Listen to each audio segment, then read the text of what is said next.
ओम शांति। कल वाणी चल रही थी 9/5/66 की पहले पेज के मध्य में बात चल रही थी। जब तुम बच्चे तमो प्रधान जास्ती बने तो दुख बहुत होता है, और जितना जितना तमो प्रधान बनते जाएंगे उतना दुख रूपी दुनिया बढ़ती जाएगी।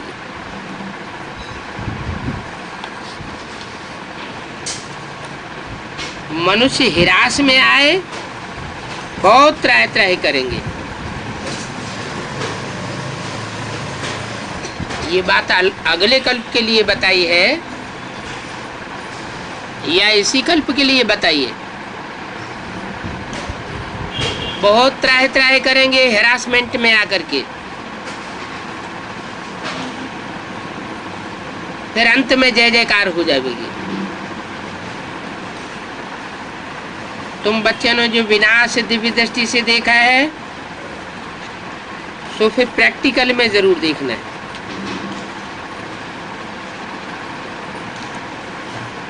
मैंने यज्ञ के आदि में साक्षात्कार और स्वप्न में विनाश की लीला देखी थी, और अंत में प्रैक्टिकल में वो विनाश देखेंगे। माना झूठी चीज का साक्षात्कार नहीं होता, जो भी साक्षात्कार होते हैं वो सच्चे होते हैं। स्थापना की तारीख का साक्षात्कार तो हो नहीं सकता, वो तो चलती रहती है।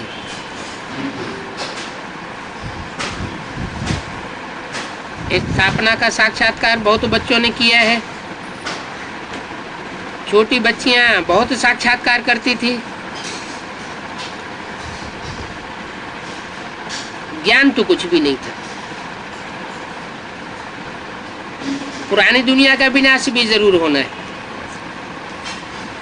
तुम बच्चे जानते हो बाप ही आकर स्वर्ग का वर्षा देते हैं।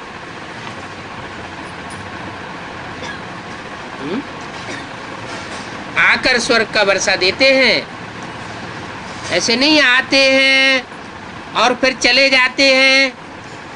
फिर तुम बच्चे स्वर्ग अपने आप स्थापन करते रहते हो, या ब्रह्मा कुमार कुमारी अपने आप स्थापन करते रहते हैं? नहीं, मैं आकर के स्वर्ग का वर्षा देता हूं। परंतु फिर बच्चों को पुरुषार्थ भी करना है।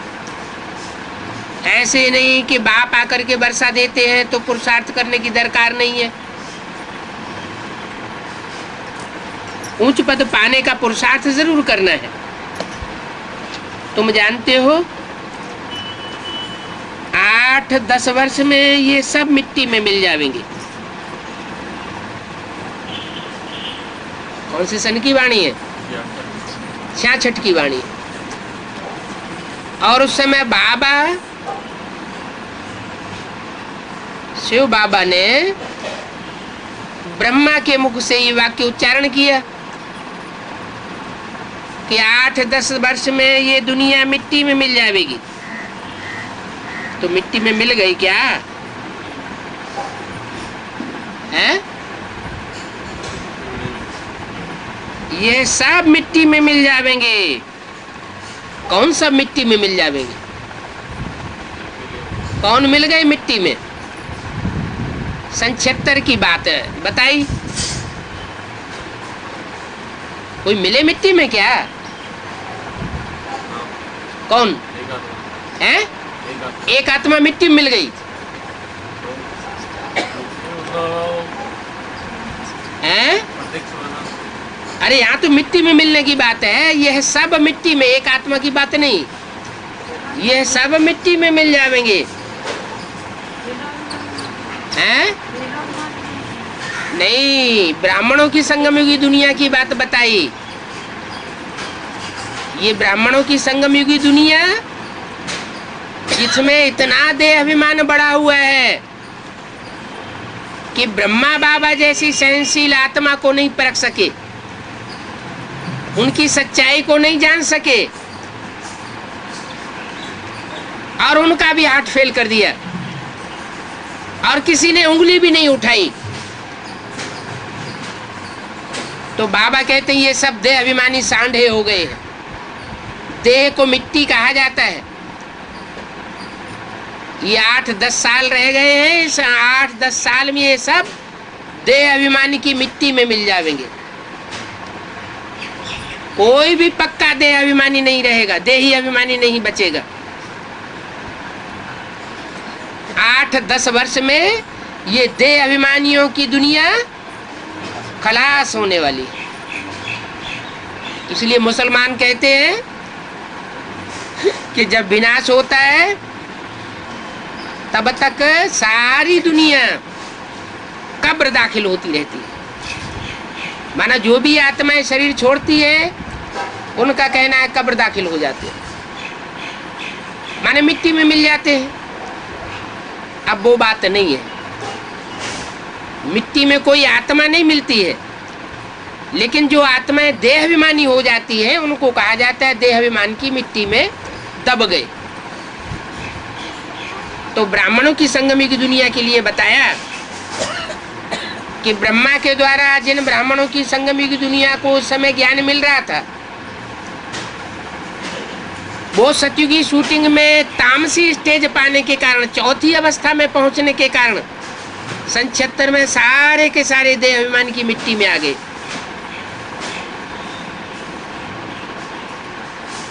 अभी भीड़ पड़ी है, कर्जदारों की कर्जा बहुत भारी है, डरते भी हैं, समझते हैं कितना हमने पैसा दिया है। सारा पैसा लड़ाई में ही खर्च कर दिया।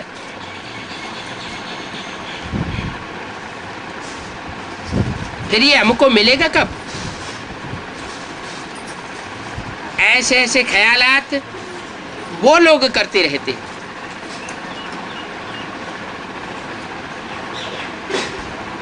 तुम बच्चों को बाप बैठ ये सब बातें समझाते हैं क्या कि अभी न कर्जा लेना है और न कर्जा देना है। कर्ज मर्ज कहा जाता है।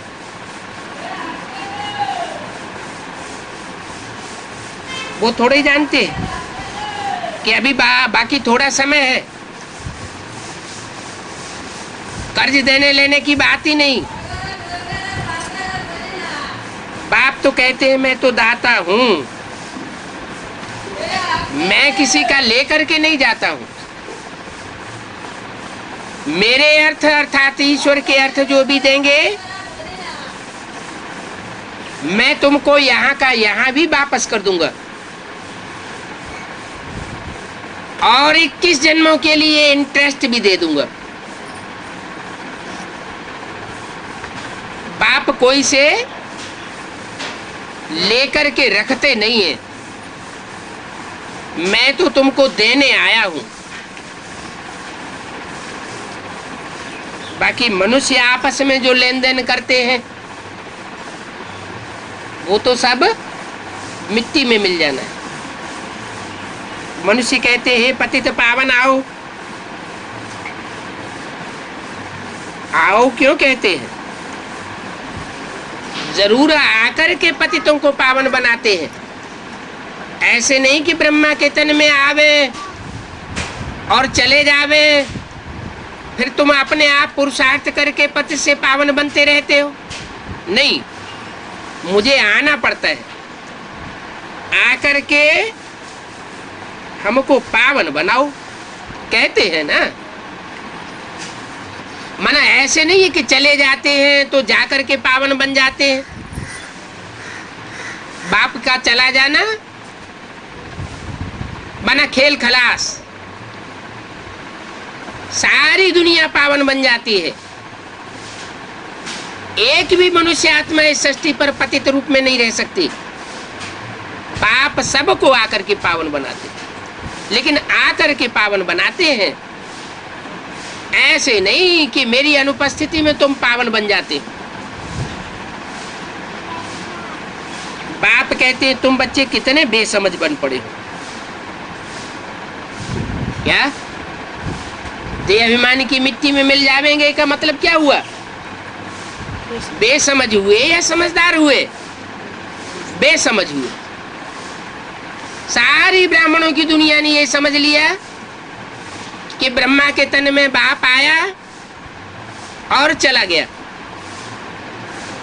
अब हम अपना पुरुषार्थ जितना इतना करते रहेंगे उतने हम पावन बनते रहेंगे। बाप कहते हैं तुम सब कितने बेसमझ बन गए, पहले तुम कितने समझदार थे। जब समझदार थे, सतो प्रधान थे, तो सात्विक पुरुषार्थ करते थे।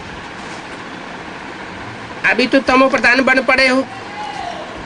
तुम्हारी बुद्धि में भी अब आया है। आगे थोड़ा ही समझते थे कि हम विश्व पर राज्य करते थे। तुम विश्व के मालिक थे। ये 66 में ब्रह्मा के तन में आकर ये बात किससे बोल रहे हैं? तुम विश्व के मालिक थे। ये बात किससे बोली गई है? सामने जो बैठे थे उनसे।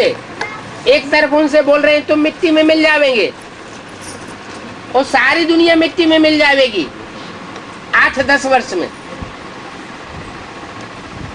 तो जो सामने बैठे वो मिट्टी में नहीं मिले।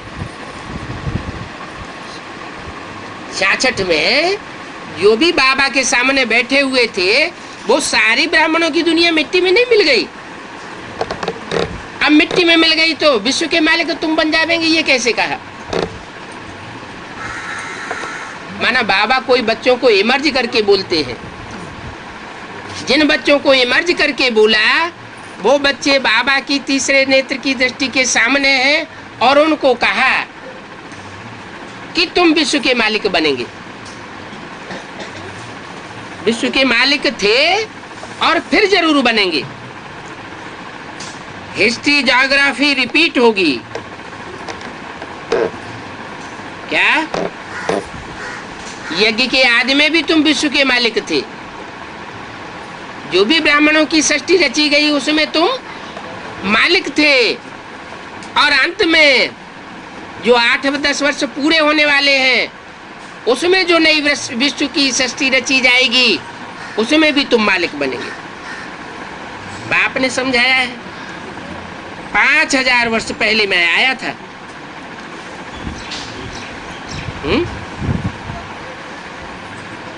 ऐसे क्यों कहते बाप ने समझाया? माँ ने समझाया ऐसे क्यों नहीं कहते?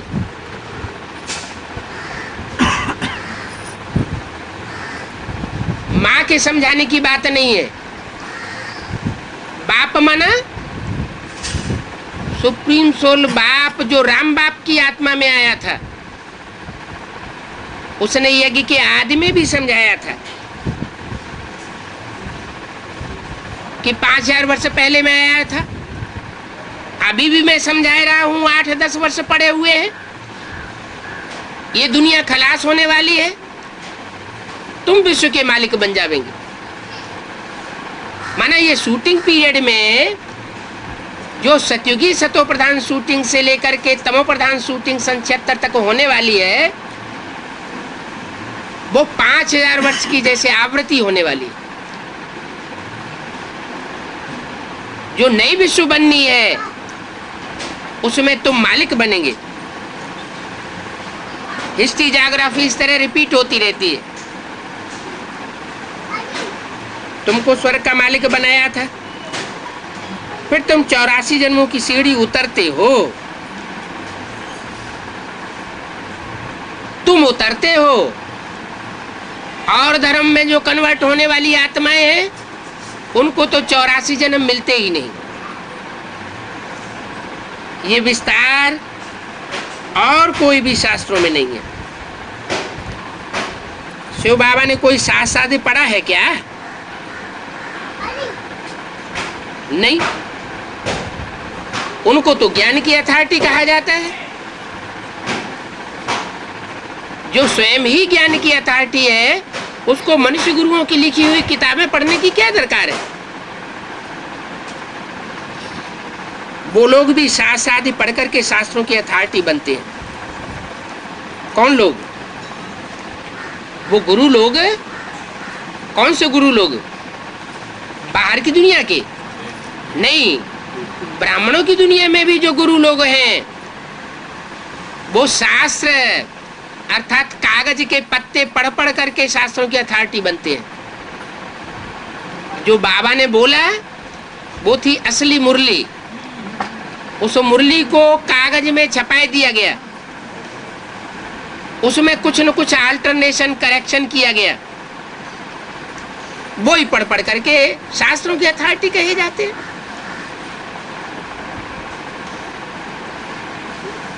उनको ज्ञान की अथॉरिटी नहीं कहा जा सकता।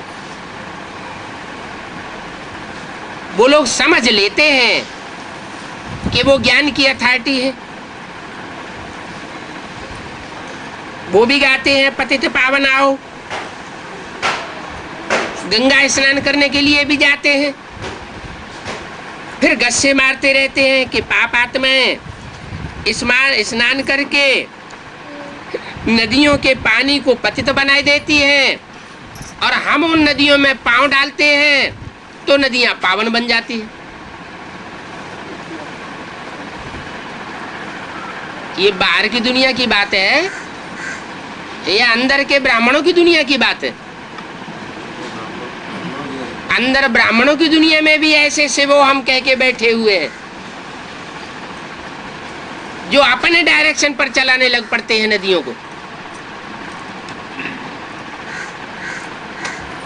समझते हम पतित पावन है। भगवान बाप तो आकर के वाणी चला करके चला गया। अब तुम हमारे डायरेक्शन पर चलो, हमारी बुद्धि के अनुसार चलो, जैसे हम बताएं वही ज्ञान की अथॉरिटी अपन को समझ लेते हैं। इसलिए अव्यक्त वाणी में बाप दादा ने बोला था पांडवों को गार्ड बन करके रहना है शक्तियों का, शक्तियों का गाइड नहीं बनना है। अगर पांडव शक्तियों के गाइड बनेंगे तो यज्ञ में गड़बड़ पड़ जाएगी। वो गड़बड़ आज पड़ी हुई है।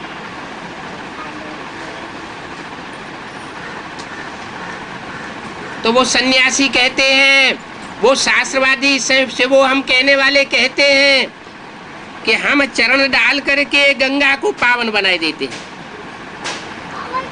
कौन से चरण? बुद्ध रूपी पांव। हम अपनी बुद्ध रूपी पांव से जो दखलंदाजी करते हैं उससे वो पावन बन जाती है। कितना झूठ बोलते हैं। उनकी बुद्धि के अनुसार चलने से तो और ही पतित बनेंगे या पावन बनेंगे। जैसे सारी दुनिया पतित है, पतितों के संग से पतित ही बनते हैं। नियम तो सबके लिए एक ही है। अब इन सबको सजा कौन देवे? जो नदियों के सामने पावन बन करके बैठ जाते हैं, शिवो हम कह के बैठ जाते हैं, नदियों के किनारे जाकर के बैठते हैं, पूजा करवाते रहते हैं, इनको कौन सजा देवे?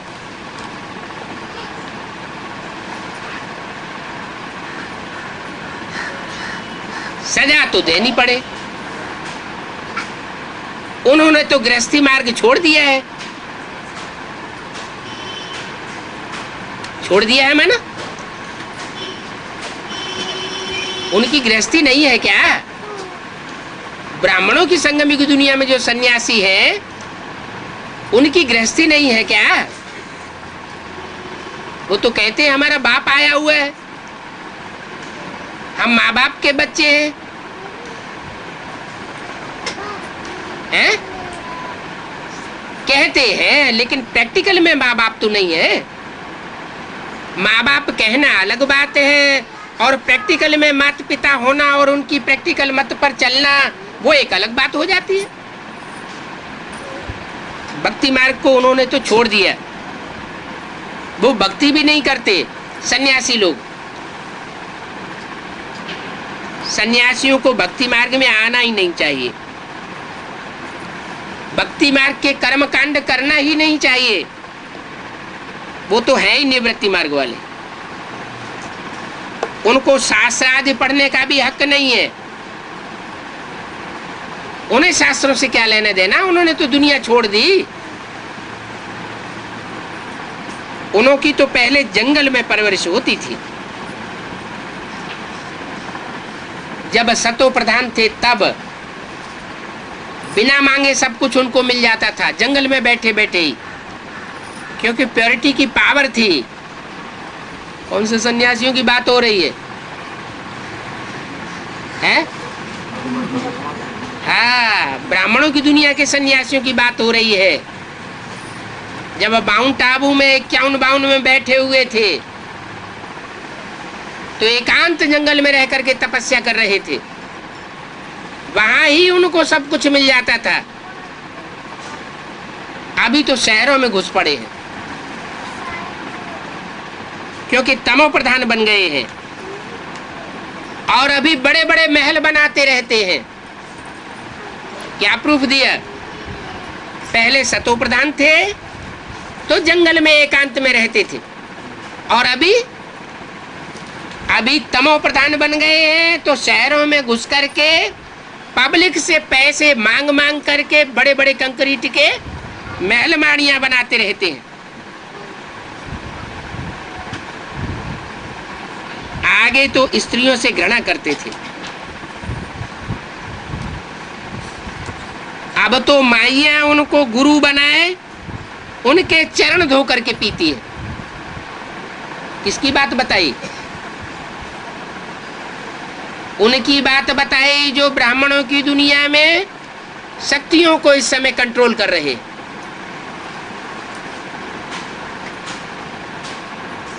पुरुषों की बात बताई या स्त्रियों की बात बताई? जरूर कोई पुरुष वर्ग में से है। जो न समझने वाली माताएं हैं वो उन पुरुष गुरुओं की पूजा करती रहती है, चरण धो करके पीती है। कितना अंधेर है। बाप कहते हैं अब उनको सजा देने का टाइम आ गया।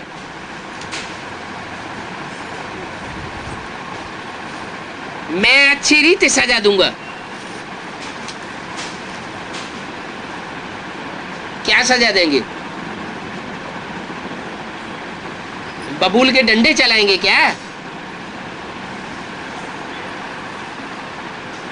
बेहद का बाप है तो बेहद की सजा देता है। भक्ति मार्ग में तो समझ लिया है, बाण चलाए,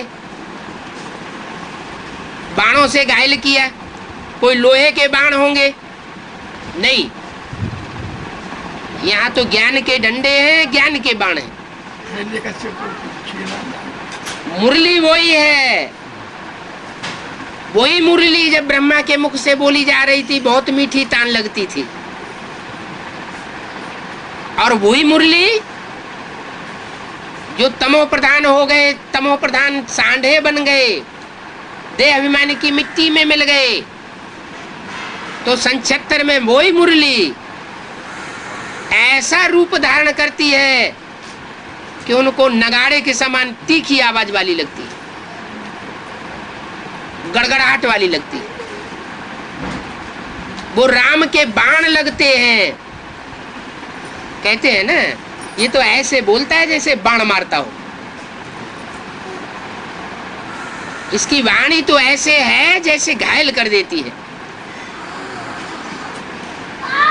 तो किनको घायल करती है और किनको मीठी लगती है? जो बच्चे आत्माभिमानी बने उनको मीठी लगती है।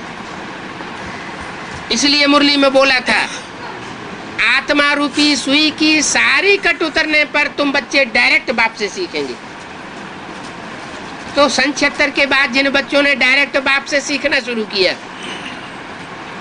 उनको वही मुरली मीठी लग रही है, मुरली अनुभव होती है। और जो देहाभिमानी सांडे बन गए,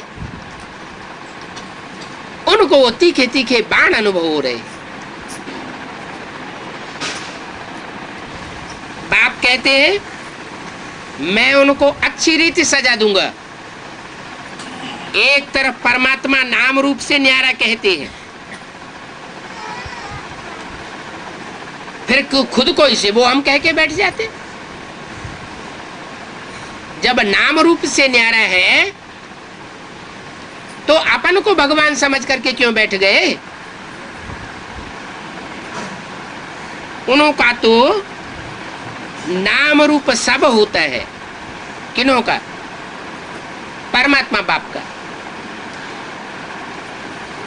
फिर भी कहते हैं नाम रूप से न्यारा है।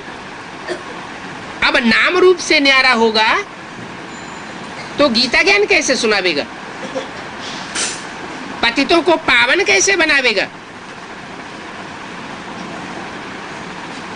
जो पावन देवताएं थे वो कलयुग के अंत में आते आते पतित कैसे बन गए? संग के रंग में आने से पतित बन गए। अनेकों के संग के रंग में आकर के दुनिया पतित बनी। तो एक सुप्रीम सोल बाप जो अभोक्ता है, अकर्ता है, सदा शिव है, वो जब इस सृष्टि पर साकार में आता है तो उसके संग के रंग से सारी दुनिया पतित से पावन बनती है। एक के तारे सब तर जाते हैं। अनेकों से दुनिया का पतन हुआ है। अभी देखो कितना अंधेर है। बाप बैठ समझाते हैं, ऐसे भी नहीं कहते हैं कि भक्ति करो, ज्ञान की बातें समझाते हैं। भक्ति करने के लिए नहीं बोलते, और जो भक्ति करते हैं उनको ना भी नहीं कहते। क्यों? जो भक्ति कर रहा है, जिसकी भक्ति में श्रद्धा है, अगर उसको भक्ति करने के लिए ना करेंगे तो न वो ज्ञान उठाएगा और न उसकी भक्ति पूरी होगी। इसलिए भक्ति करने के लिए किसी को कहना भी नहीं है, और जो भक्ति कर रहे हैं उनको ना भी इनकार भी नहीं करना है। बाप बैठ समझाते हैं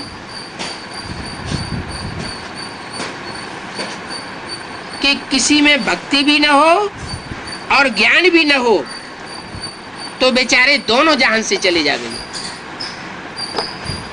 भक्ति मार्ग से भी गए और ज्ञान मार्ग से भी गए, नास्तिक बन जाएंगे। तुम कहते हो जो बाप को नहीं जानते वो नास्तिक है। वो लोग कहते ये तो भक्ति नहीं करते इसलिए नास्तिक है। भक्ति में तो अंधश्रद्धा सिखाई जाती है। बाप आकर के अंधश्रद्धा नहीं सिखाते। बाप तो कहते हैं तुम भक्ति के कर्मकांड भले मत करो, करने की दरकार नहीं है, सिर्फ मैं जैसे चलाना चाहता हूं वैसे चलो। ज्ञान की बातों को सुनो, दूसरों को सुनाओ, खुद आचरण करो और दूसरों को आचरण कराओ। जो बाप को नहीं जानते हैं, बाप की रचना को नहीं जानते हैं, वो नास्तिक है। मित्र संबंधी बिरादरी वाले सब कहेंगे ये तो नास्तिक बन गए हैं, क्योंकि भक्ति के कर्मकांड आदि नहीं करते, न ये शास्त्रों को मानते हैं, न ये किसी गुरु को मानते हैं। ऐसे ऐसे कहते रहते हैं। उनको ये पता ही नहीं है कि वास्तव में इस सृष्टि का सदगति दाता कौन है। इस सारी सृष्टि की सदगति करने वाला सिर्फ एक है। वो एक निराकार जरूर कहा जाता है, इसका मतलब ये नहीं है कि उसका कोई नाम रूप का काल आदि नहीं है, वो जरूर इस सृष्टि पर आता है। और जहां से प्रत्यक्षता रूपी जन्म लेता है वो धरणी बहुत प्रसिद्ध है। उत्तर भारत में भगवान की जन्मभूमि मानी जाती है, वो यादगार बनी हुई है। ऐसे नहीं कि मथुरा में जन्म लिया, सिर्फ यादगार कायम है। ऐसे नहीं है अयोध्या में जन्म लिया, ये तो यादगारें बनाई हुई। ईश्वर जो सभी आत्माओं का बाप है, वो कोई गर्भ से जन्म नहीं लेता।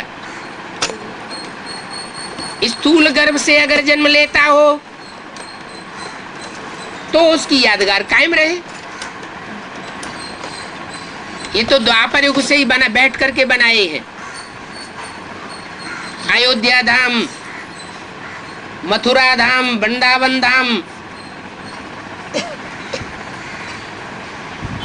काशी आदि, ये भगवान के स्थान माने जाते हैं। वाराणसी में, जिसे बनारस कहते हैं, वो शिव शंकर भोलेनाथ का स्थान मानते हैं। जहां ज्ञान का रस बना उसका नाम रख दिया बनारस। बना बनाया रस मिलता है, कोई बनाने करने की बात नहीं है। भगवान ही आकर के वो ज्ञान रस देते हैं। मथुरा,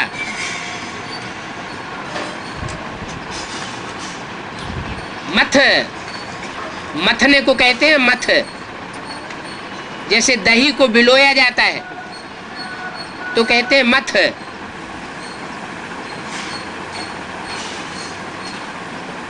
तो ये देहवान को बुलोने की बात है। ये देहवान जब बिलोया जाता है तो मक्खन अलग हो जाता है। बुद्धि जो है वो स्वतः ही चलने लग पड़ती है। ये संग के रंग का रहस्य है। श्रेष्ठ का संग करेंगे तो श्रेष्ठ स्थिति बनेगी। कोई भ्रष्ट मनुष्य आत्मा का संग करेंगे तो भ्रष्ट स्थिति बनेगी। इस सृष्टि पर परमात्मा बाप आकर के ऊंचते ऊंचे पार्ट बजाता है। जिस मनुष्य तन में प्रवेश करता है मुकर्रर रूप से, वो हीरो पार्टधारी कहा जाता है। अब हीरो पार्टधारी की जो संपर्क संसर्ग में आवेंगे, संबंध में आवेंगे, वो तो जरूर ऊंचा आत्माएं ठहरी, क्योंकि संग का रंग लगता है। संग तारे कुसंग बुरे कहा जाता है। जैसे अन्न दोष काम करता है, ऐसे ही संग दोष भी काम करता है। तो बाप कहते हैं मैं तुमको पावन बनाता हूं। सारी दुनिया के संग के रंग से तुम पतित बनते हो, इसलिए मैं आकर के कहता हूं सिर्फ मेरे को याद करो और कोई के साथ बुद्धि का योग न लगाओ। उनको तो ये पता नहीं है कि बाप ही आकर के पति से पावन बनाते हैं। दुनिया में तो उल्टा ही धंधा लगा पड़ा है। कलयुग अंत में बाप भी बच्ची को पतित बनाए देते हैं, गुरु भी अपने चेलों को पतित बनाते हैं, टीचर नहीं बनाते, वो तो पढ़ाते हैं। ये बाप भी कहते हैं मैं तुम्हारा टीचर हूं, मैं तो तुमको पढ़ाई पढ़ाता हूं, समझाता हूं। कौन सी पढ़ाई पढ़ाता है? कौन सी बात का टीचर है? जो गीता सुनाई, जो ब्रह्मा के मुख से गीत गाया, उस गीता अर्थात उस कविता का ही अर्थ बैठ करके मैं तुमको समझाता हूं। टीचर का काम होता है जो भी टेक्स्ट बुक होती है उस टेक्स्ट बुक को समझाना, क्लैरिफिकेशन देना, हिज्जे हिज्जे करके समझाना। तो वो टीचर का कार्य मैं करता हूं। मैं तुम्हारा बाप भी हूं, टीचर भी हूं और अंत में सदगुरु भी बनता हूं, सदगति करता हूं। काहे की सदगति पहले होती है? शरीर की सदगति पहले होती है या मन बुद्धि रूपी आत्मा की सदगति होती है? पहले मन बुद्धि रूपी आत्मा निर्मल बनती है। इसके लिए चाहिए ईश्वर का ज्ञान। ज्ञान को जल कहा जाता है। जैसे स्थूल जल से स्थूल कपड़े धोए जाते हैं, मैल माटी साफ कर देता है, ऐसे ये ज्ञान जल है आत्मा के लिए। ये शुद्ध ज्ञान जल चाहिए। इसमें मनुष्य मत की मिक्सरिटी नहीं होनी चाहिए। मुरलियां हैं, भगवान के मुख से बजाई गई मुरली है। अगर उसमें किसी प्रकार की मिक्सरिटी हो गई, उसमें कुछ मनमत मिक्स कर दी या वाणी की कटिंग कर दी, तो वो मुरली घातक भी हो सकती है, उल्टा असर दिखाई सकती है, क्योंकि मिक्सरिटी हो गई। जैसे दूध का भरा हुआ घड़ा है और उसमें 2-4 बूंद सर्प का विष डाल दिया जाए तो सारा ही क्या हो जाएगा? विष हो जाएगा। तो बाप भी कहते हैं एक से ज्ञान सुनना चाहिए। अनेकों से सुनेंगे तो बेविचारी ज्ञान हो जाएगा। जब ज्ञान ही बेविचारी हो जाएगा तो सुनने वाले भी बेविचारी बनेंगे। अनेक मत से बनता है रावण राज्य, इसलिए रावण को 10 सिर दिखाते हैं। और एक मत से बनता है राम राज्य, इसलिए राम को एक सर दिखाते हैं। अनेक मनुष्य गुरुओं की मत से दुर्गति और एक सदगुरु निराकार की स्टेज में रहने वाले सदगुरु से सदगति। इसलिए घर घर में ये स्लोगन टंगा हुआ होना चाहिए। क्या? श्रीमत से सदगति और मनुष्य मत से दुर्गति।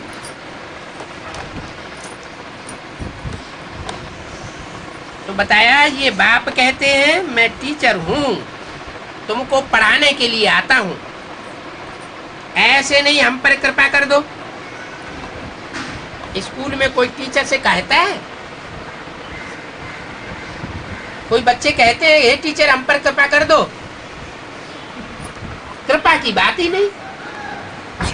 जो जितनी पढ़ाई ध्यान से पढ़ेगा,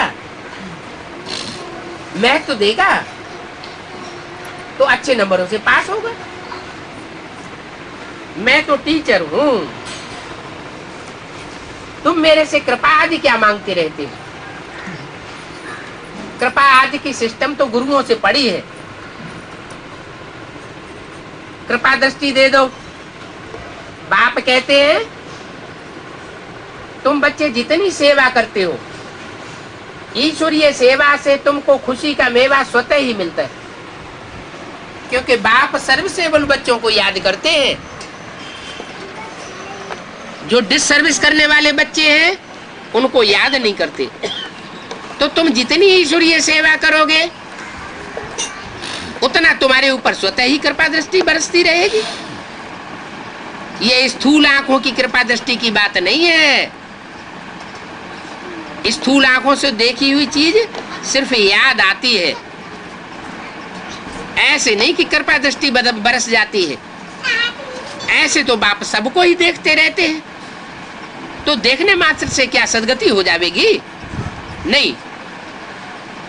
जो ज्ञान की बातों को समझ करके अपने जीवन में धारण करके दूसरों को धारण कराते हैं, उससे सदगति हो सकती है। दूसरों की सेवा करेंगे तो सेवा का मेवा खुशी मिलेगी। संगम युग में खुशी बहुत बड़ा वरदान है। इस संगम युग की शूटिंग के पीरियड में जो जितना खुश रहता है वो जन्म जन्मांतर का सुख भोगेगा, और भगवान बाप के आने पर भी जो दुखी रहता है, संगम युग में दुख का अनुभव करता है, वो जन्म जन्मांतर दुखी परेशानी का अनुभव करेगा। 21 जन्म का तो वर्षा मिलता ही मिलता है, उसमें कोई तराप नहीं होती। लेकिन जब द्वापर युग आता है, दूसरे दूसरे धर्म पिताएं आते हैं, अपनी अपनी मत देने लग पड़ते हैं, तो उनके प्रभाव में आने से मनुष्य आत्मा दुखी होने लग पड़ती है। तो अभी शूटिंग हो रही है, चाहे जन्म जन्मांतर का सुख का भंडार बढ़ा लो और चाहे दुख का भंडार बढ़ा लो। 3 धाम हैं, सुख धाम, शांति धाम और दुख धाम।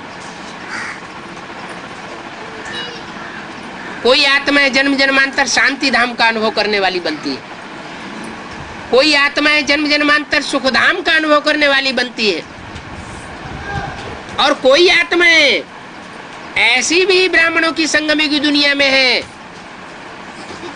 जो दुख धाम का अनुभव करती है। जो दुख धाम का अनुभव करती है वो जरूर उनकी नजरों के सामने कौन रहता होगा?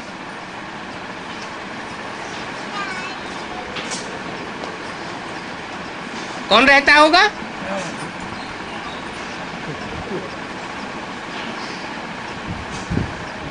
दुख देने वाले का संग किया होगा ना। जो कमजोर होता है वो दुखी होता है,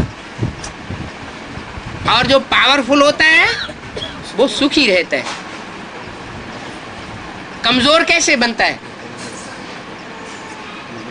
कोई भी आत्मा की कमजोरी का कारण क्या होता है?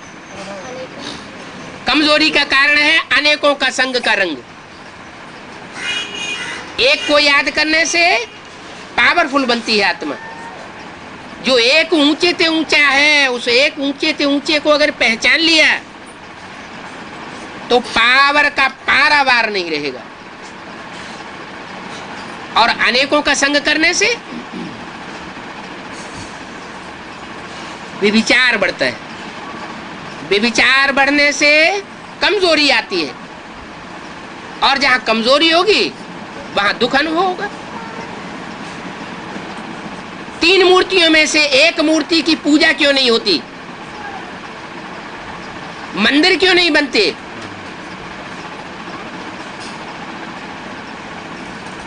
कारण कोई होगा ना। क्या कारण है?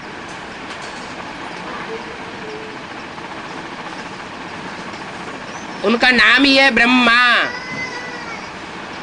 ब्रह्मा ने बड़ी और माँ, बड़ी ते बड़ी माँ। क्या गलती कर देती है माँ? बच्चों के मोह में आकर के बाप का भी तिरस्कार कर देती है, बाप के कंट्रोल से भी बाहर हो जाती है, तो माँ दुखी होती। ऐसी दुनिया बनाने के निमित्त बन पड़ती है जहां माँ को वर्षा ही नहीं मिलता। ये तो अभी बाप आए हैं तो ईश्वरी गवर्नमेंट में ने भी ये नियम बना दिया है कि माता को भी प्रॉपर्टी का हिस्सा मिलना चाहिए। नहीं तो पिछले 2500 वर्ष की ये हिस्ट्री बताती है,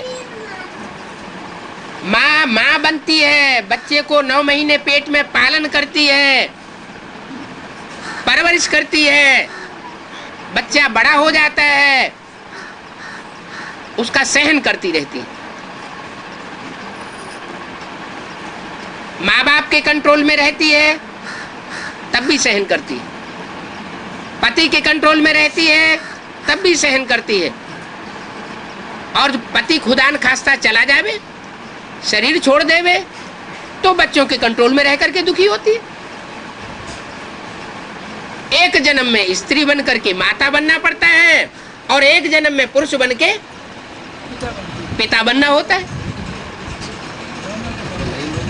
एक ही आत्मा स्त्री भी बनती है, एक ही आत्मा पुरुष भी बनती है।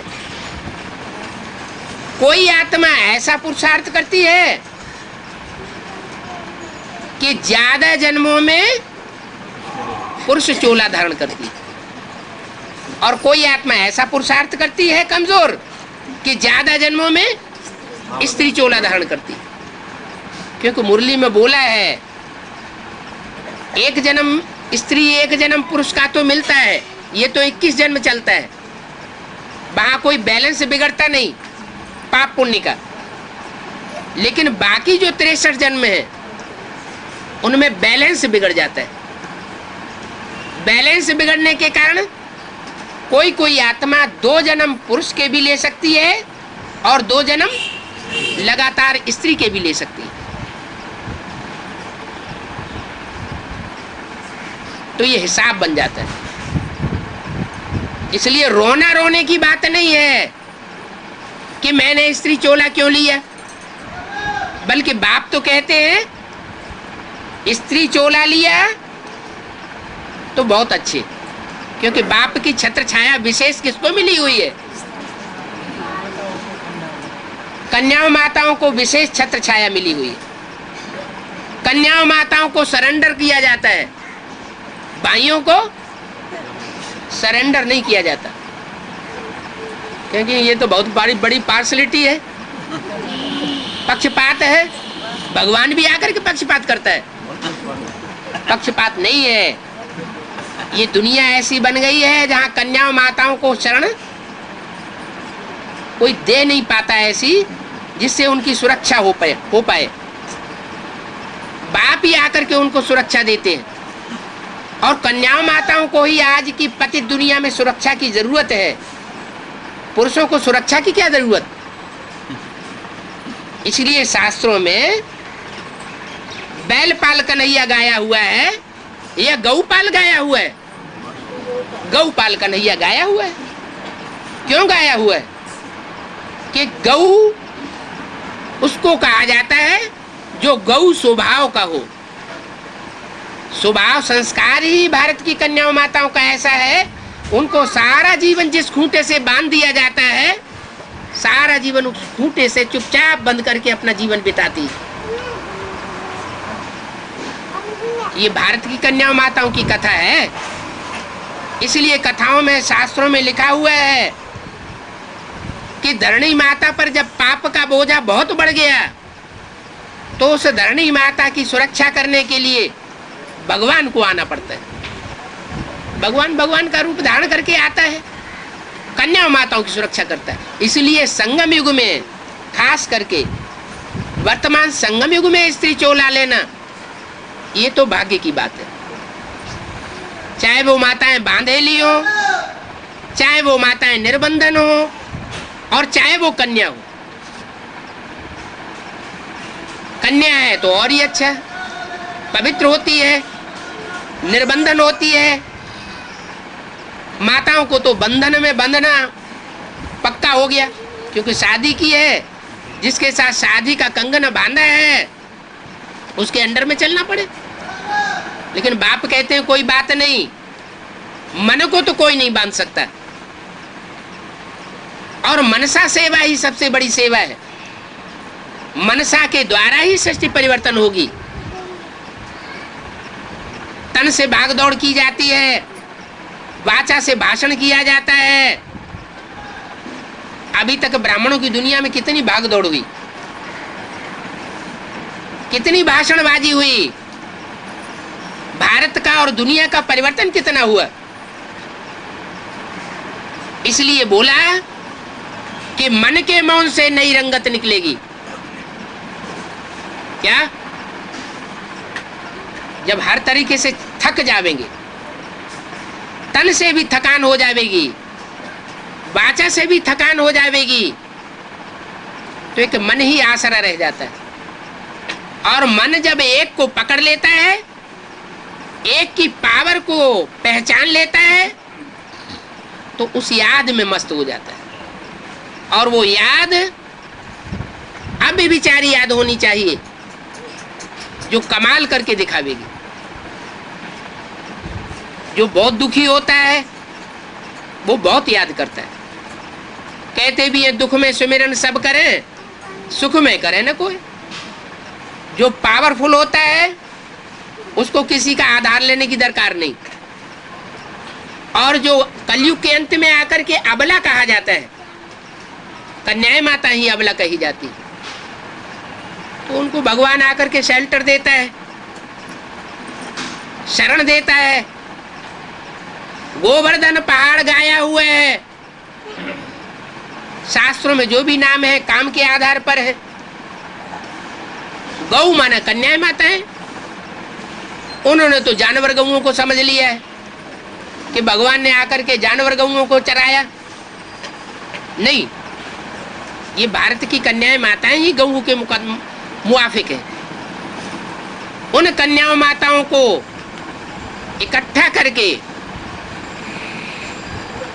एक पहाड़ जैसा बना लिया। पापों का पहाड़ उनके सर पर चढ़ा हुआ है। जन्म जन्मांतर की दुखी माताएं, कन्याएं, उनको आकर के भगवान संगठित करता है। और जब वो संगठित हो जाती है तब वो शिव शक्तियां कही जाती है। शिव शक्तियों की मन की आवाज सारी दुनिया को परिवर्तन करती है। सारी दुनिया को ही नहीं, ये जो प्रकृति के 5 तत्व हैं जो ज्ञान नहीं सुन सकते, उन 5 तत्वों की बुद्धि में ज्ञान नहीं बैठता है, वो भी परिवर्तित हो जाते।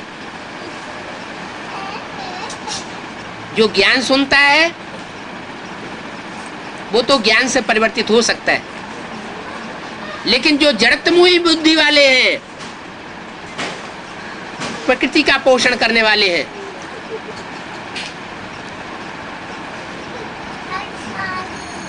वो कैसे परिवर्तित होंगे? उनके परिवर्तन के लिए मनसा की पावर चाहिए, वाइब्रेशन चाहिए। वो वाइब्रेशन कन्याएं माताएं संगठित होकर के दे सकती है। पुरुष तो अपने चोले से तंग है,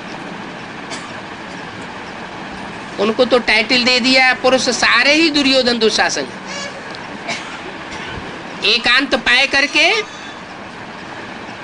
अपनी करनी से चूकते नहीं है। कन्याएं माताएं चाहें तो स्वर्ग की गेट खोल सकती है, सुखधाम का गेट खोल सकती है और खोलेंगी। इसलिए माता गुरु गाया जाता है। मुरली में भी बोला है, माता गुरु बिगर उद्धार हो न सके। सबसे बड़ी माता है प्रकृति माता। पुरुष और प्रकृति का ही सारा खेल है। जो पुरुषों में परम पुरुष है और प्रकृति के 5 तत्वों में जो संघातमयी महाजननी है, वही कलयुग के अंत में आकर के पल्यूट हो जाती है, जिसका नाम रखा गया है ज्ञान में गीता। गीता माता पूरी खंडित की हुई है। उसको दूसरे शब्दों में कहा गया है रावण की जेल में है। तो राम का घर कैसे बनेगा? सीता कहो, गीता माता कहो, बात तो एक ही है। वही रावण की जेल में है। तो अयोध्या में वो राम जन्मभूमि में राम का मंदिर बनाना चाहते हैं।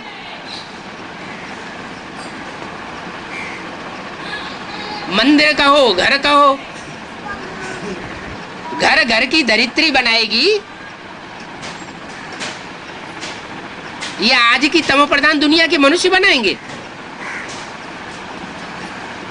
घर बनाने वाला कौन होता है? बिगाड़ने वाला कौन होता है?